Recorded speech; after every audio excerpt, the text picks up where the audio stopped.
देख लीजिए भाइयों, ये फ्रूटी है, ये पीने लायक नहीं है क्योंकि इसमें देखिए ऐसा देखिए अंदर से है।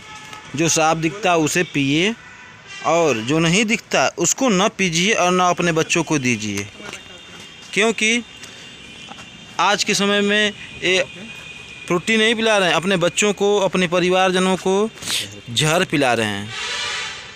देख लीजिए भैया, पूरा कचरा।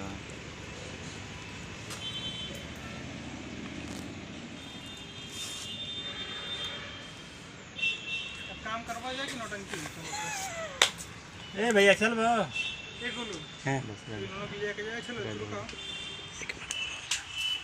हाय कौन सुना जी सर जी कौन सही मार करना है का सिखा ना यार देते ना मुझे क्या पता चल रहा है।